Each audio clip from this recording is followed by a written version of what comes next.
I was very young, growing up in school, and would come down from the boarding school to our home. And it was in a village in India. But my mother was a well-read person and was busy, helping the community and running the house. And she had a lot of books that she would read and had read. So there was Aldous Huxley's, Bertrand Russell's books. There were, of course, the Bhagavad Gita. There was the Bible in 2 or 3 different versions, the Quran with different translations, and several Buddhist introductions. Suzuki. I'm saying names which, as a college boy, I was introduced to. And today, when you talk about people who talk of philosophy, many of them are just getting to say, "Tell me the books to read." I said, but we've known them all along. At that age, because of the circumstances, and I just didn't know what to read, and my mother's library was the only library available, so I started delving into them. And I started reading the Bhagavad Gita. It's a very simple book to read in some ways, because it starts with like a conversation. Like in the Bible, there are parables. So it starts there, so it was quite interesting. And then I came up to chapter 3, and I'll tell you where I've stopped. So I glanced through all the rest several times, but each time I go to the 3rd, then to the 4th and the 5th. I say, no, I got to come back. I haven't still figured out what the meaning of something in chapter 3 is. And it's a very famous line, famous to those who explored the Gita, which says the Lord Krishna is saying to Arjun on the battlefield of Kurukshetra, where Arjun has an ethical dilemma. Now, he's a great archer, a great warrior, and he's been called upon by the people who believe they're doing good against people that believe are now doing evil. And he sees across himself people like himself. The larger numbers, much larger numbers, are his own cousins and people like him. So he has a small vanguard of people who believe that they are right and righteous, and those other people who they've been admiring all this time, they have to now oppose. And of course, it's a battle in which there will be the death of life along with the supposed death of evil. So at that moment, Arjuna's, terribly confused, that looks across at his own cousins across and stuff, and all he's got is Krishna and his chariot, and he's a great archer. And Krishna said, I will not going to himself. I'm not going to fight, though he could have been even more powerful with his chakras and stuff. He said, no, I'm not bringing weapons into this war. I will just guide your chariot. And so they pause at that moment, and Krishna continues his guidance on the journey. The first was the chariot in the battle, but the journey of life. And when Arjun is so, using a Hindi expression to say, nirash, so confused that, what am I doing? And should I do this? That was the ethical question. What am I doing and should I do this? And then the chapter goes on a bit, and it's very short. And these lines come there. And I read it in the translation by Christopher Isherwood, and it's traduced by Aldous Huxley, in which it's English, therefore. He says, Krishna to Arjuna, you only have a right to the work and not to the fruits thereof. You only have a right to the work and not to the fruits thereof. And as I've gone on in life, I begin to say, what are the fruits that I expect from life? Well, the very obvious ones is material fruits, that you only have a right to the work, but not to the material fruits. And Gandhiji's concept of trusteeship, which he gave to business leaders. And he said, I have nothing against capitalism. I would like many more good capitalists in our country, because capitalists know how to use resources to create a surplus.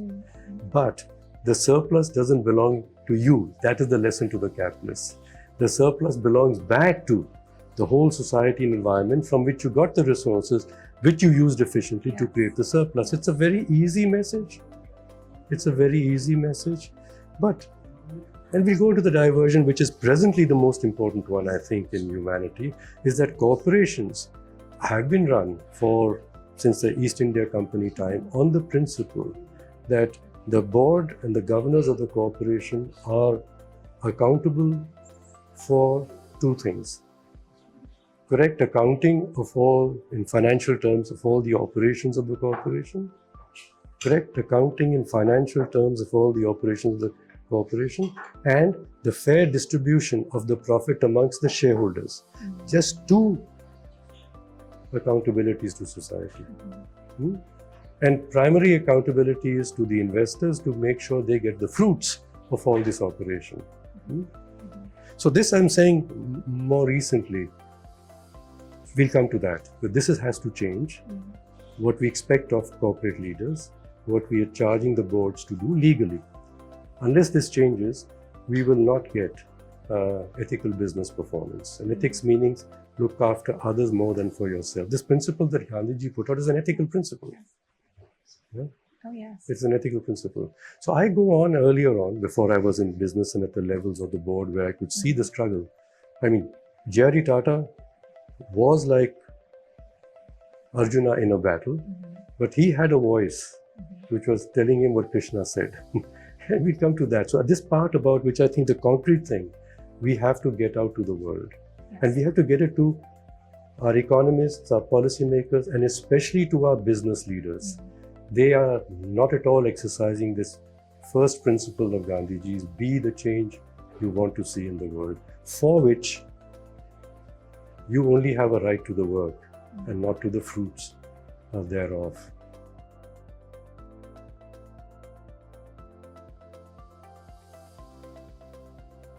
But I start off with an early on, why am I doing something?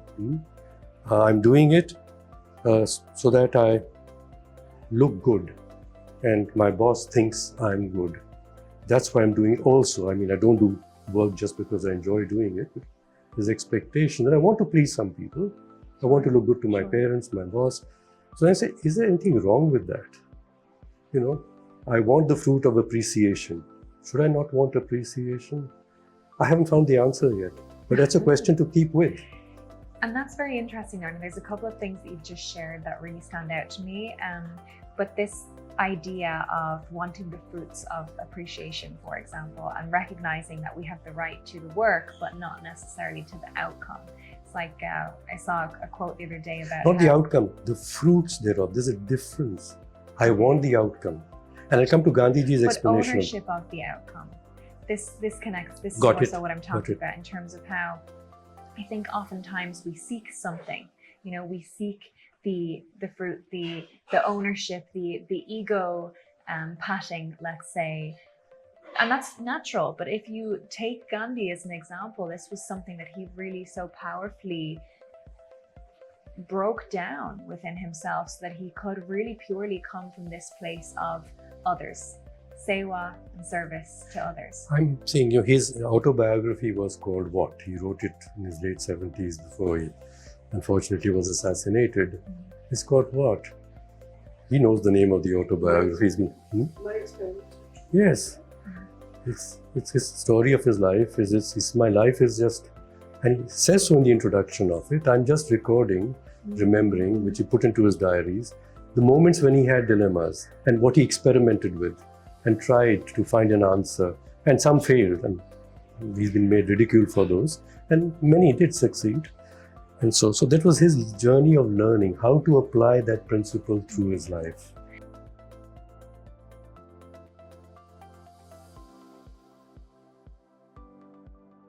I would say something which I've been saying to Sunil, I know Manish I haven't met for a while, is that, you know, getting people into retreats where they discover these principles. It's very nice, but they must learn to keep these principles, these questions in whatever they do.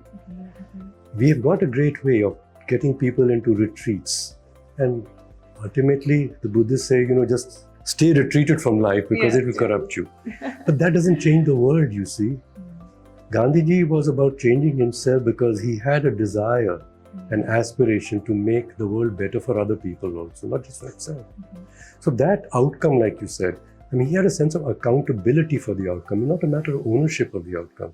I feel accountable for the consequences of my actions.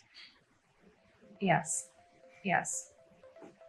So then is it perhaps that accountability piece then that we would want to instill or remind people of today? Because I think accountability is not just applicable to, a movement as the one that he created, the freedom movement.